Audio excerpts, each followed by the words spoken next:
Bom dia, boa tarde, boa noite para você que está me vendo. Eu sou o professor Hudson Monteiro de Biologia e hoje vamos falar sobre anexos embrionários e o desenvolvimento de mamíferos. Beleza? Pessoas, então essa aqui é mais uma aula de embriologia. Se você não viu a primeira aula de embriologia, clica aqui no card que vai aparecer. É importante porque lá eu falo sobre algumas coisas, né, a parte introdutória de embriologia, embriologia geral. E agora a gente vai ver a de mamíferos, que mamíferos têm algumas peculiaridades, algumas diferenças em relação ao que a gente viu na outra aula. Beleza? Então fica aí o disclaimer para você não ficar perdido nesse vídeo. Dito isso, antes da gente ir, deixa o seu joinha aí, você já sabe que a aula vai ser boa, a não ser que você ainda não saiba, porque você não viu a aula, você não me conhece. Então tudo bem, eu espero você ver e você deixar o seu joinha depois. Mas não esquece, hein? Dá o seu joinha, ajuda a divulgar o nosso canal. Bom, dito isso, vamos para a nossa aula. Em relação aos outros animais, vamos lembrar que nos mamíferos, né, na maioria dos mamíferos, né, nos mamíferos eutérios e metatérios, eles têm um desenvolvimento interno dentro do corpo da mamãe, né? Então a gente chama isso de, lembra o nome? Vivíparos. Tirando o ornitorrinco e o éctnia, que são animais mamíferos, mas que têm ovo com casca, a maioria dos mamíferos desenvolvimento é interno. Então, para esse desenvolvimento interno acontecer, algumas diferenças tiveram nesse desenvolvimento embrionário em relação aos outros animais, que o ovo fica externo, ou o ovo fica ou é um ovo com casca. Nesse caso aqui eu estou grudado, não tem ovo, é direto ali no corpo da mamãe. Então o negócio que acontece é o seguinte. Então vamos acompanhar aqui o processo. Então o ovócitozinho foi liberado aqui pelo ovário, né? Então tá aqui o ovário, liberou o ovócito. Teve uma fecundação aqui. Formou o zigoto, que é a primeira célula embrionária.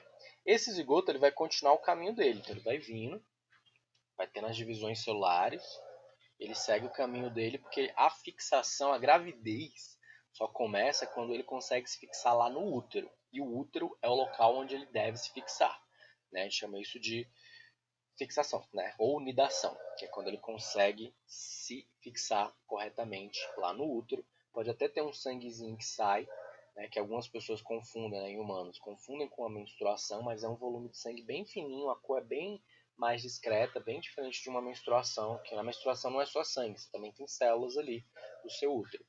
Mas enfim, então até a fase de mórula é parecido com o que a gente tinha visto antes. Então, zigoto, aí esse zigoto vai vindo, vai dividindo em várias células, aumentando a quantidade de células, chegou ali mórula.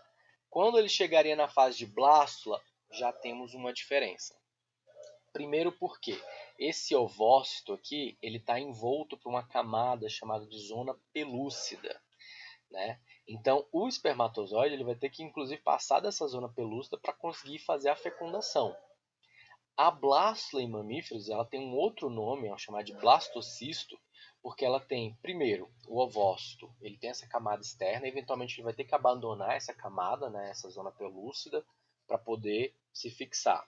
E além disso, eu formo duas regiões celulares ali, nessa estrutura que é o blastocisto, que vai ser uma chamada de embrioblasto, da onde vai desenvolver o embrião e os anexos propriamente ditos, e uma outra camada, essa camada mais externa, que ela vai basicamente só ajudar na fixação, que é chamado de trofoblasto.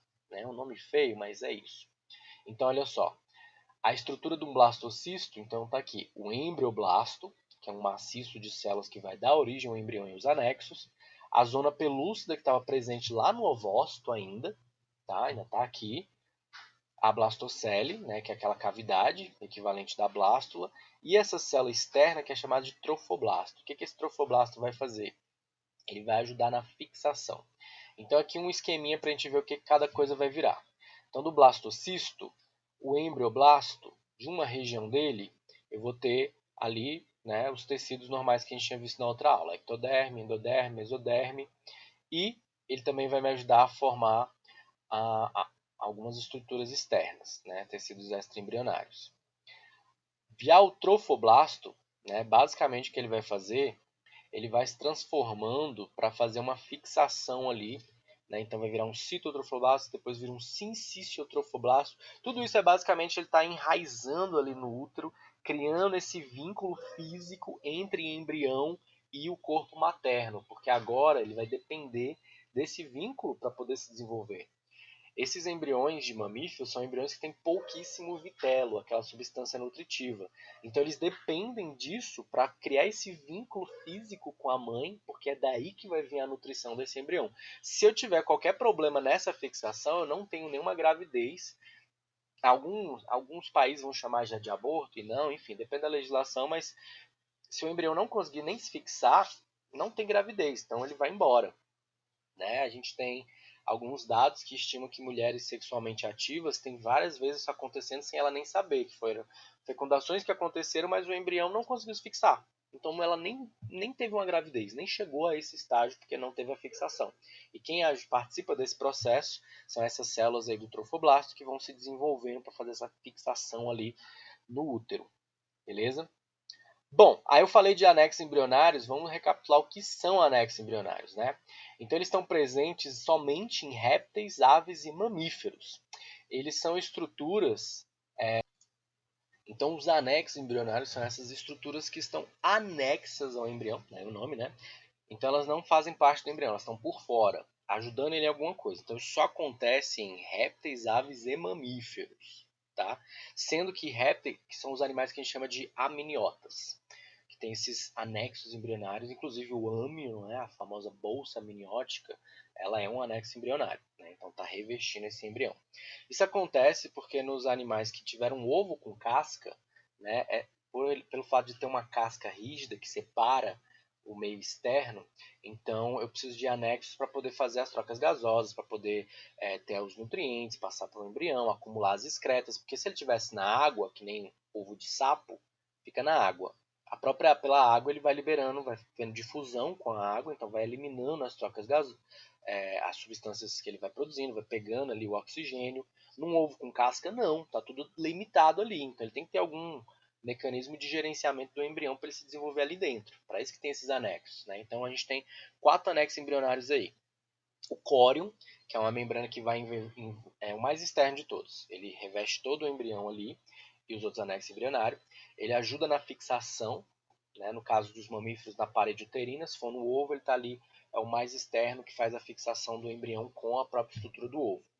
O âmnion, que é o mais interno, é o que reveste o embrião, tá? É uma bolsa de líquido que está ali protegendo esse embrião de impactos de ressecamento, de temperatura, de mudança na temperatura, então está mantendo ali, né? Envolve e protege ele. A vesícula vitelina, que é o que fica armazenando o vitelo, né? A substância nutritiva para o embrião. E o alantoide, que ele também tem função respiratória e de excretas, então ele vai acumulando ali essas excretas. Nos mamíferos, esses anexos ainda estão presentes, só que alguns deles se fundiram numa outra estrutura chamada cordão umbilical. Então, vesícula vitelina e o alantoide, a função deles é meio que o que acontece lá pelo cordão umbilical. Então, a gente tem a bolsa amniótica revestindo a gente, tem o córion, que ele ajuda a fazer a fixação ali, faz parte inclusive das células da placenta, e esses dois ali se fundiram nesse negócio que a gente chama de cordão umbilical. Então, nos animais que têm ovo com casca, isso é fundamental. Os mamíferos têm porque a gente veio de animais que tinham ovo com casca. Né? A gente deriva dos primeiros mamíferos que tinham ovo com casca, tinham esses anexos embrionários. Na nossa linhagem eles ainda são mantidos, inclusive, só que adquiriram uma nova função, né, pelo processo evolutivo normal desses mamíferos que agora são vivíparos, como é o nosso caso, por exemplo. Né? Então, pegando aqui como que é num animal que tem ovo com casca. Então, você tem aqui, ó, o pintinho, por exemplo, aqui com 13 dias de incubação, normalmente nasce com 21, tá? Então tá quase no meio ali. Então ele tem a bolsa amniótica, esse aqui em azulzinho. Tem aqui o saco vitelino, que já está reduzido, né? Porque o bicho cresceu.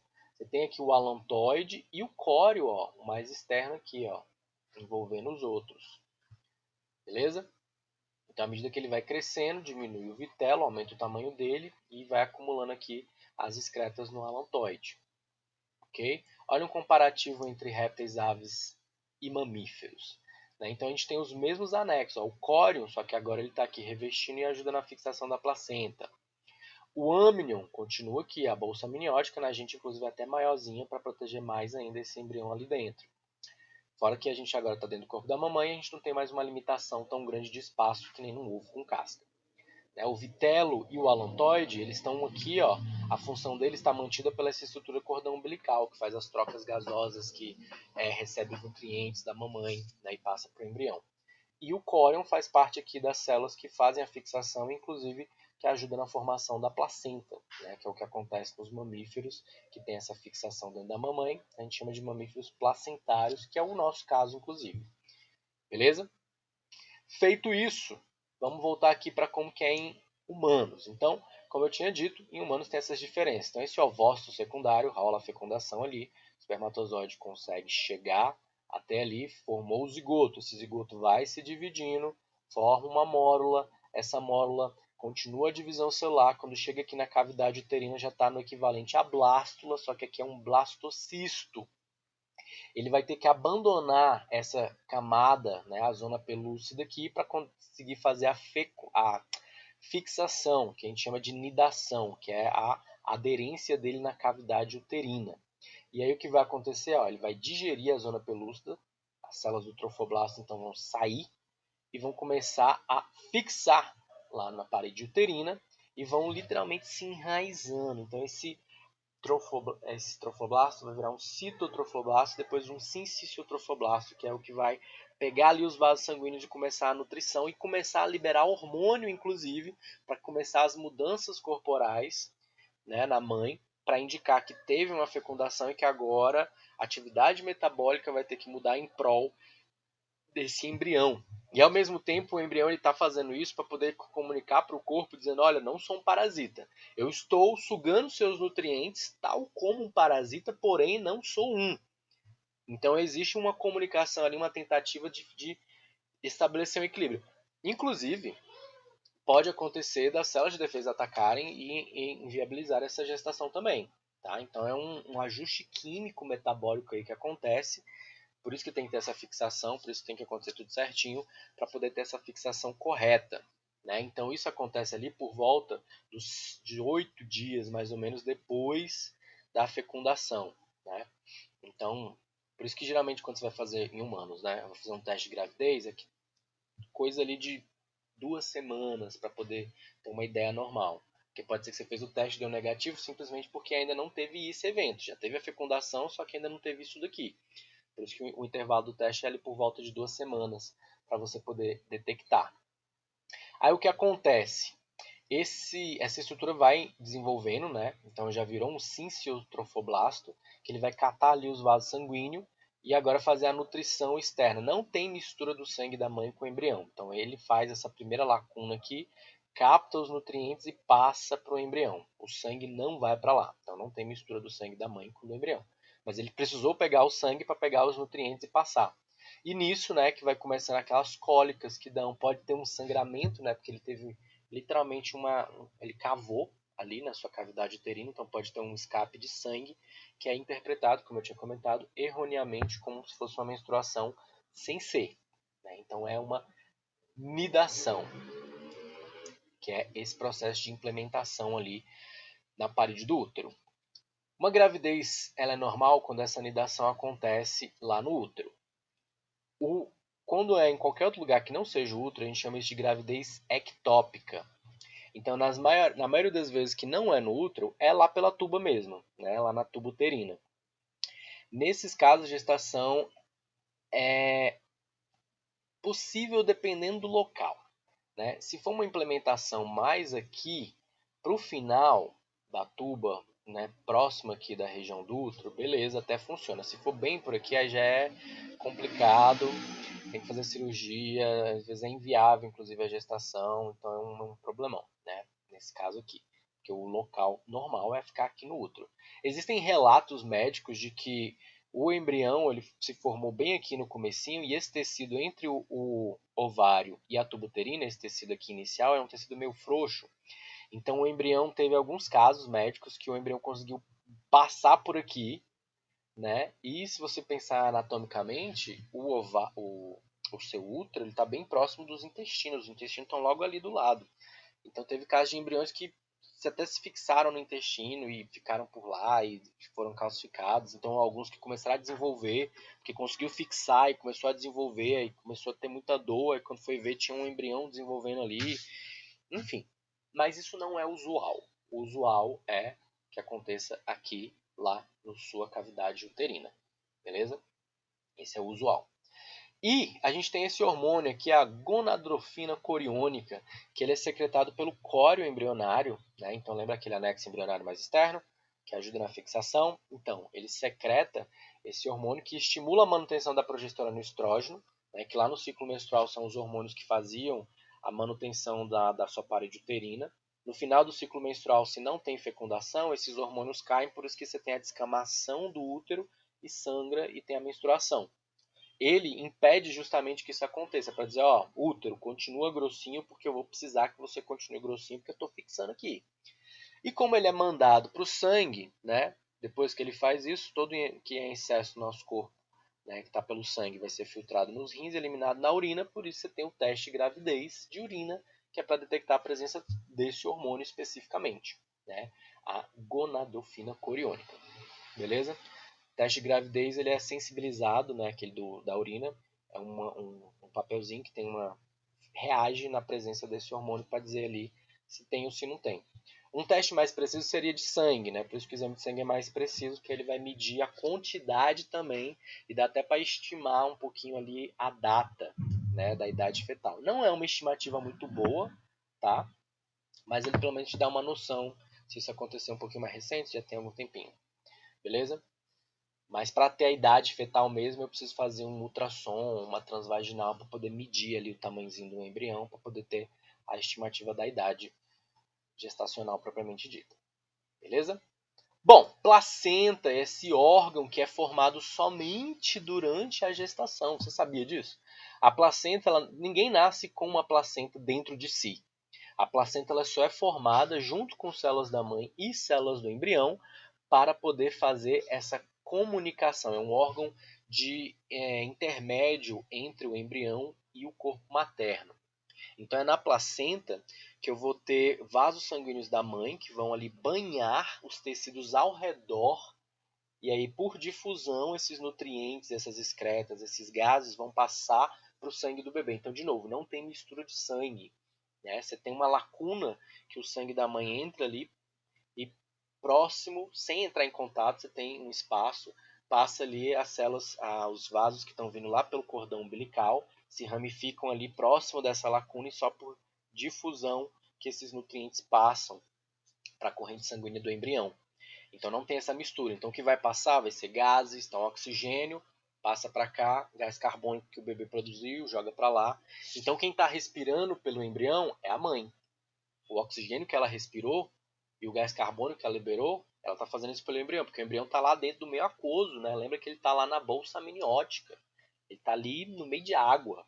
Ele não respira lá dentro. A respiração vem pelo cordão umbilical. A mãe que respirou, pegou oxigênio para ela, passou para o sangue dela, do sangue dela distribuiu para o corpo todo, inclusive para a placenta.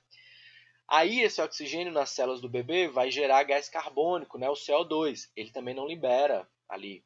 Ele vai mandar esse CO2 para a corrente sanguínea, que vai passar para o sangue da mãe, e a mãe que vai expelir esse CO2.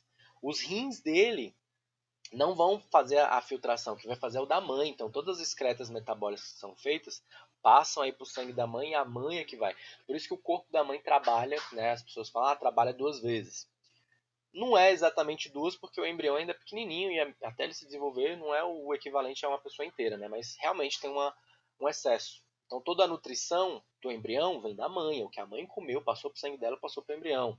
Né? Por isso tem que ter cuidado na gestação com a alimentação, não pode ter ingestão de bebidas alcoólicas, alguns medicamentos, não fazer uso de drogas ilícitas, porque tudo isso pode e vai, na verdade, passar via corrente sanguínea para o embrião e pode gerar problemas, né, sequelas, atrapalhadas, sofrimento fetal, morte do embrião ou qualquer outro problema que venha mais tarde por conta dessas substâncias, né? Então por isso que tem que ter um acompanhamento médico, pré-natal, os exames, os acompanhamentos para poder ver se está tudo certinho, porque o que a grávida faz afeta o embrião, tá? No sentido fisiológico de alimentação. Na questão hormonal também, né? Porque isso também passa, anticorpo também passa, né? Então, alguns vírus podem passar também, né? Então, por isso que às vezes você tem contaminação.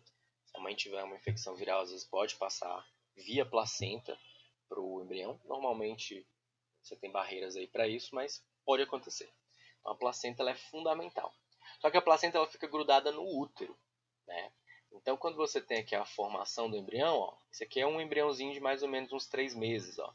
Então, aqui a bolsa amniótica, um embriãozinho, cordão umbilical e aqui a placentinha, ó, grudadinha ali no útero materno.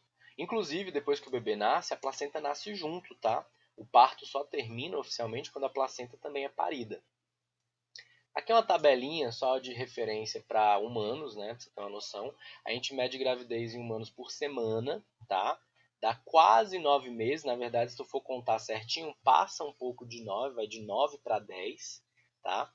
Um termo ali. Por volta de umas 38 semanas, tá? Por que a gente mede por semana? Porque cada semana tem um marco de mudanças no embrião que é digna de nota. Então, principalmente nas fases inicial, cada dia é um dia novo, né? E na fase final está acontecendo. Então a gente separa por semana, não é por pirraça, não, é porque realmente é assim que o desenvolvimento está acontecendo, a gente só acompanha, beleza? Então aqui é só uma tabelinha para quem tiver curiosidade, pausa aí, dá uma lida, né, do que acontece em cada momento em humanos aí. Bom, e para a gente fechar, né, esse conteúdo, vamos para o parto, né? A gente começou com a fecundação, vamos terminar com o parto. E antes da gente chegar no parto só, tem uma condição aqui, né? Gêmeos. A gente tem gêmeos que podem ser de dois tipos, monozigóticos ou dizigóticos. Di significa dois, zigótico, zigoto. Então são dois zigotos diferentes. Então são gêmeos onde eu tive a liberação de dois ovócitos muito próximos. Normalmente a mulher libera só um ovócito de cada evento menstrual. Geralmente um de um lado e vai alternando de um lado para o outro. Mas algumas pessoas podem liberar dois ovócitos ou mais, ou então um de cada lado, né? E então eu tenho duas possibilidades de fecundação. Se os dois ovócitos liberados ou mais forem fecundados, eu tenho gêmeos. A gente chama de gêmeos aqueles embriões que dividem o útero ao mesmo tempo. Não precisam necessariamente ser igual. Nesse caso, como eles vêm de fecundações diferentes, né, um conjunto de espermatozoides fecundou um, né, um espermatozoide fecundou um outro espermatozoide fecundou o outro ovócito. Então são dois embriões diferentes, que não são do mesmo DNA, não são do mesmo arranjo gamético. Inclusive, não precisam nem ser do mesmo pai. Se eu tiver uma fêmea, né, que se reproduziu com mais de um macho em um intervalo curto de tempo, pode ser que um dos espermatozoides fecundou um outro. Em gato acontece isso, cachorro acontece isso, e humanos pode acontecer também. Né? Então tem como você ter irmãos gêmeos de pais diferentes em humanos, sim, desde que sejam gêmeos dizigóticos. Cada um vem de um zigoto diferente. Nesse caso, cada embrião é por si só. Então ele vai formar a placentinha dele, o outro vai formar a placentinha dele, cada um. Eles vão dividir a cavidade uterina, vão crescendo ali. Inclusive tem até relatos médicos de que um nasceu primeiro e o outro continuou lá de boa e foi nascer horas, até dias depois, porque se não descolou a placenta, não tem a necessidade de fazer uma intervenção. Se o embrião está grudadinho ali ainda e não teve problema, ok. Né? Aí se for uma cesárea, lógico, se for uma cesárea, já abriu, não vou ter que abrir de novo, já tiro os dois. Mas em parto normal, já tem relatos de nascer um e o outro ficou lá de boa por horas até dias. Beleza? E eles podem se fixar bem próximos, né? Mas ainda assim, cada um com a sua placenta, cada qual, porque eles vêm de embriões diferentes que se fixaram próximos, mas de origens diferentes. Já nos gêmeos monozigóticos, eles vêm do mesmo embrião. Eles são basicamente clones biológicos. Então ela pode acontecer de três modos.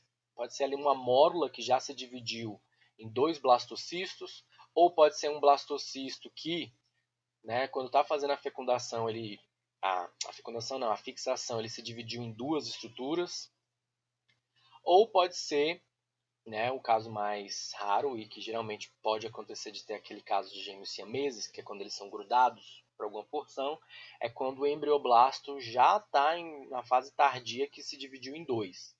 Então, às vezes, nesse caso aqui, pode ser que os gêmeos tenham até alguma região do corpo que fique grudada uma na outra, porque as células já estavam se diferenciando quando teve essa separação. Então, às vezes, ficou alguma coisa grudada. Né? Nesse caso aqui, inclusive, né, que foi na mórula, pode ser que, inclusive, uma fixou de um lado e a outra do outro. Aí fica que nem esse caso que eu tinha mencionado. Né? Um nasceu e o outro fica lá de boa.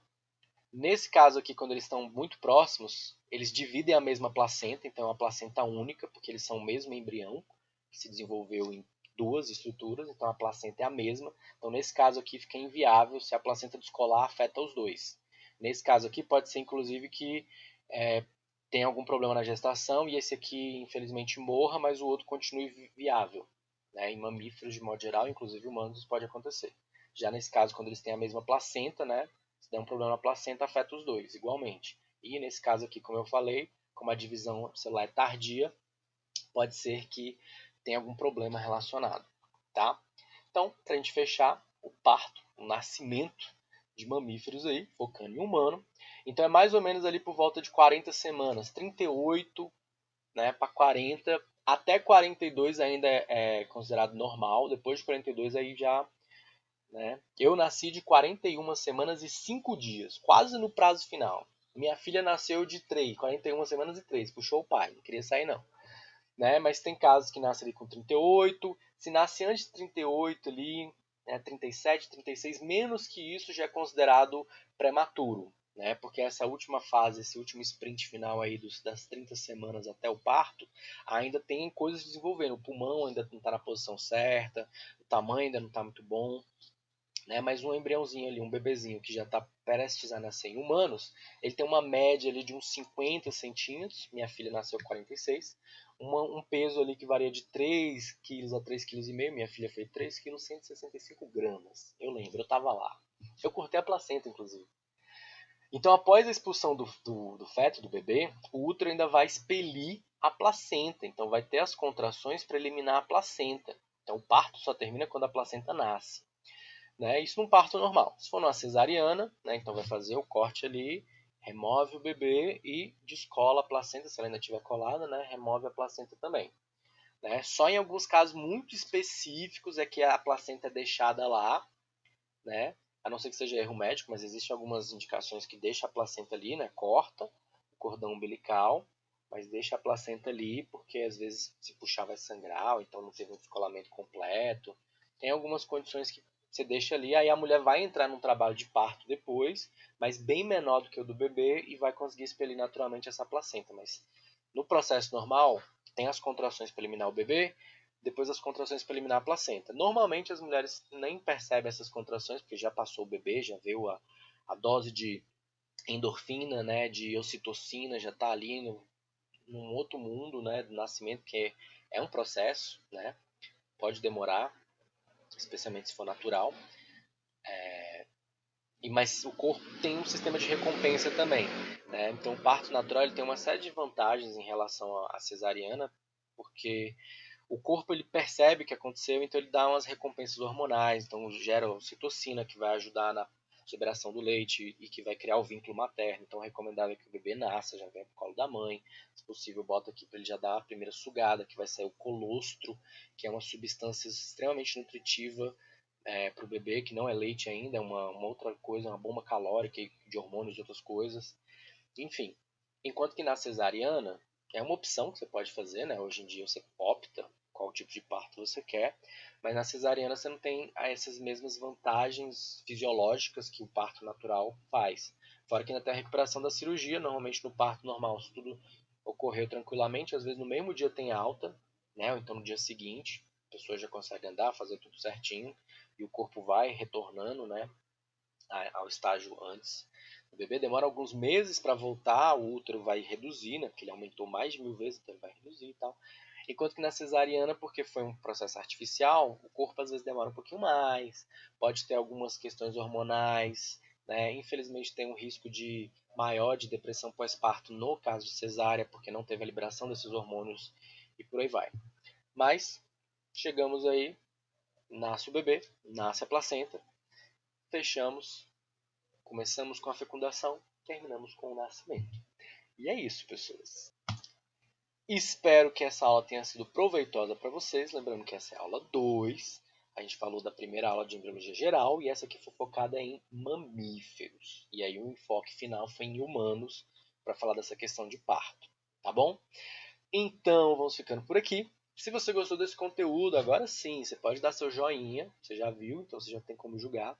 Deixa seu joinha, ajuda o canal a expandir. Manda esse vídeo para outras pessoas que estão precisando aprender. Pode ser um trecho. Queria entender como que é o parto. Eu vou deixar aqui nos comentários também, separado por capítulos. Então você fala, na minuto tal, vai lá. Ele falou sobre parto. Tem curiosidade, vai lá. É um conteúdo interessante, né? Porque fala sobre nascimento. Muita gente tem dúvida, não sabe como é que foi. Ou talvez esteja passando por isso. Às vezes você está passando por uma gravidez e quer entender um pouquinho melhor de o que está acontecendo aí no seu corpo, né?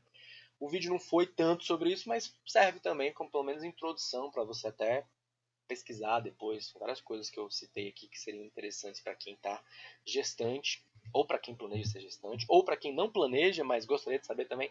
Enfim, obrigado a você que viu até o final. Valeu, falou. Deixa nos comentários o que você achou e até a próxima. Tchau, tchau. Bye.